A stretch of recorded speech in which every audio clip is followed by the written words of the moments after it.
Hello friends, स्वागत है आपका एक बार फिर से आपके अपने लीगल चैनल सोच पर प्रहार में। दोस्तों, आज की इस वीडियो में मैं आपको एक प्रैक्टिकल केस के आधार पर कुछ चीजें बताने वाला हूं। आप इन चीजों पर गौर फरमाइएगा, क्योंकि देखो देखो दोस्तों, जो केस स्टडी होती है वो आपको बहुत कुछ सिखाती है। क्योंकि आप इंडिविजुअल अपने केस को देख रहे होते हैं, लेकिन जब आप ओवरऑल देखो तो आप जैसे बहुत सारे केस चल रहे होते हैं। और हो सकता है कि उन केसेस के अंदर जो तथ्य ऐसे हैं जो आपके केस में भी हैं और उनसे आपको कोई फायदा मिल जाए, या उन केसेज में कोई ऐसी गलती हुई हो जो आप अपने केस में सावधान हो जाए ना करें। तो दोस्तों, एक केस हमारे पास आया यूपी से। एक क्लाइंट हमसे मिलने आए और उनके केस को जब सुना गया तो बहुत सारी चीजें प्रकाश में आई। वैसे तो काफी कुछ था, 498 भी था, बहुत कुछ था, लेकिन मैं मेनली फोकस कर रहा हूं मेंटेनेंस वाले पार्ट पे। देखो, मेंटेनेंस केस को कैसे निपटाना है, कैसे चलाना है, ये बहुत सारी चीजें होती हैं। एक एक चीज मैटर करती है कि आपका सेटलमेंट, एक रीजनेबल सेटलमेंट कब होगा। और अगर चीजें खराब हो जाती हैं तो शायद आपका सेटलमेंट कभी भी ना हो। दोस्तों, 2011-12 में केस दर्ज हुआ और 2019 में उनके 125 सीआरपीसी मेंटेनेंस का फाइनल जजमेंट आया। यानी कि 7 साल लग गए मेंटेनेंस के जजमेंट को फाइनल होने में। अब दोस्तों, ये 7 साल के बाद जो मेंटेनेंस का फाइनल ऑर्डर हुआ वो 14,000 रुपए का। 7,000 रुपए पत्नी के लिए, 7,000 रुपए बिटिया के लिए, टोटल हो गए 14,000। और दोस्तों, जो टोटल एरियर था वो एरियर बहुत सारा बन गया, क्योंकि लगभग 2022 में या 21 में इसमें एग्जीक्यूशन फाइल हुआ और जो एरियर की अमाउंट थी लगभग 20 लाख रुपए के आसपास थी। अब देखो, आदमी अपनी तरफ से कोशिश करता ही है। वो अपनी तरफ से हाईकोर्ट में गए, हाईकोर्ट में उनको कोई राहत नहीं मिली। अब किसी ने सजेस्ट किया, भैया आप ऑनरेबल सुप्रीम कोर्ट में जाओगे तो वहां आपको 100% इसमें राहत मिल जाएगी। तो अब मरता क्या ना करता, वो सुप्रीम कोर्ट की तरफ रुक कर गए। अब सुप्रीम कोर्ट में भी वहां पे उनको कंफ्यूजन हुई। किसी ने उनको ऐसा सजेस्ट कर दिया कि भैया ऐसा है, आपके केस के लिए एक बहुत बड़ा लॉयर होना बहुत जरूरी है, तो आपको रिलीफ मिलेगा। अब उन्होंने एक कंपनी हायर कर ली। उस कंपनी ने कहा कि पर डेट की हियरिंग पर हम आपसे 80,000 रुपए लेंगे।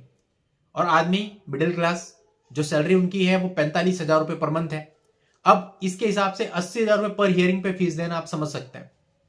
हुआ क्या कि मामला चला, खैर उन्होंने जैसे तैसे लोन ले लिया है उनकी फीस पे करने के लिए और 80,000 रुपए पर हियरिंग के हिसाब से फी दी। अब हुआ क्या कि तीसरी या चौथी डेट के अंदर उन्होंने, जो मोहन्ने सुप्रीम कोर्ट थी, उन्होंने इनको मीडिएशन में भेज दिया। बोला हाई कोर्ट में आपका मीडिएशन होगा, वहां के लिए ऑर्डर कर देते हैं, लेकिन एक कंडीशन डाल दी।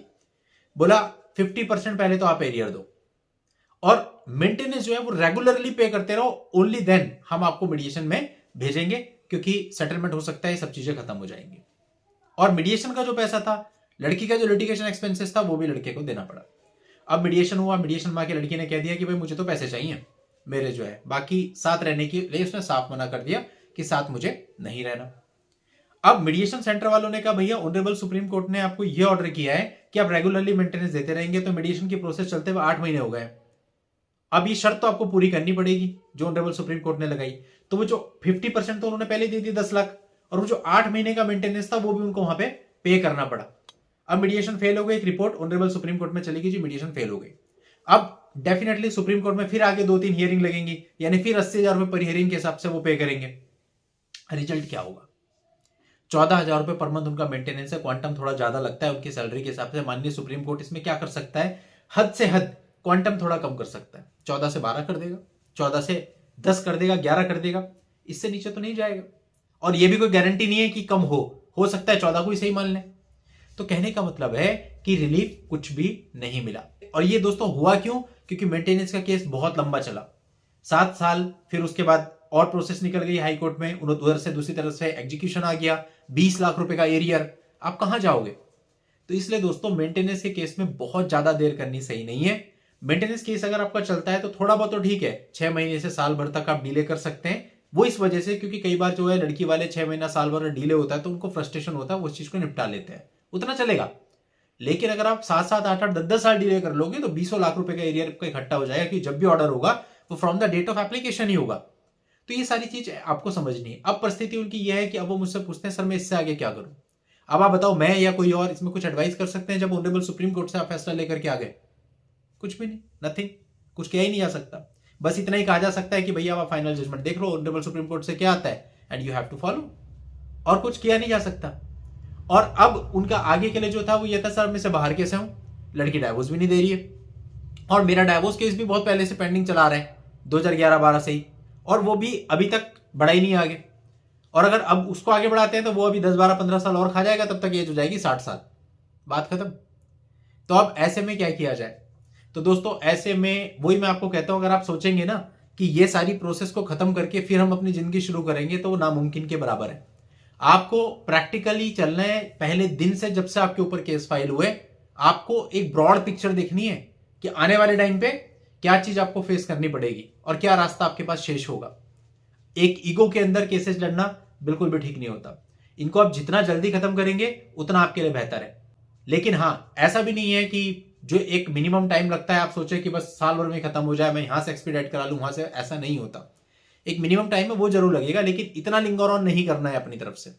मेंटेनेंस केस का मैं आपको एक एवरेज टाइम बताता हूं। अगर आप अच्छे तरीके से फाइट कर रहे हैं, आपकी तरफ से बढ़िया काउंसिल है, तो मेंटेनेंस केस बड़े आराम से 3 साल में फाइनल हो सकता है, अगर दोनों पार्टी के एविडेंस है, सब कुछ दोनों पार्टी अपेयर हो। एक्स पार्टी तो खैर जल्दी हो जाएगा, बट कंटेस्टेड की बात कर रहा हूं।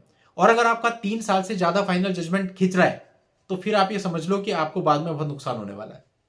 और देखो, वैसे भी जितना लंबा चलता है ना, उसमें क्या होता है, सैलरी भी बढ़ जाती है। फॉर एग्जाम्पल, आज आपकी सैलरी है 40,000 रुपए, आज आपका मेंटेनेंस ऑर्डर फाइनल हो गया, तो 40,000 रुपए तो आप मेंटेनेंस दोगे।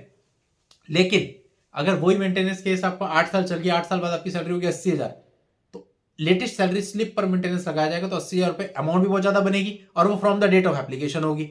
ये सबसे बड़ा पंगा है, क्योंकि आज मेरी सैलरी 80,000 है, लेकिन from the date of application, मान लो एप्लीकेशन डली 8 साल पहले, तो 8 साल पहले मेरी सैलरी 80,000 थोड़ी थी, तो वही अमाउंट मुझे from the date of application क्यों देनी होगी? 80 तो मेरी आज है ना, तब थोड़ी थी। तो ये एक मुझे लगता है कि गड़बड़ है। इसमें कोर्ट को इस चीज को देखना चाहिए कि भैया इस ईयर से इस ईयर तक तो मंथली मेंटेनेंस ये होगा, इस ईयर से इस ईयर तक सैलरी के अकॉर्डिंग मतलब उसको डिवाइड करना चाहिए। तो ये कई सारी खामियां हैं जो ऑर्डर्स में कई बार होती हैं, और उसका खामियाजा आपको भुगतना पड़ता है। तो मेंटेनेंस केसेज में मैंने बहुत कुछ अलग अलग वीडियो में आपको समझाया। ये केस जब मेरे सामने आया तो मुझे लगा ये केस स्टडी अगर मैं आपके सामने रखूं तो बहुत सारे लोगों को पता चलेगा कि मेंटेनेंस केसेज में इतना ड्रैग करना बिल्कुल ठीक नहीं होता, या आपके अगेंस्ट ही जाता है। तो दोस्तों, उम्मीद करता हूं जो चीज मैं आपको समझाना चाहता था वो समझे होंगे, और ये पूरे वीडियो को पॉजिटिवली लेंगे।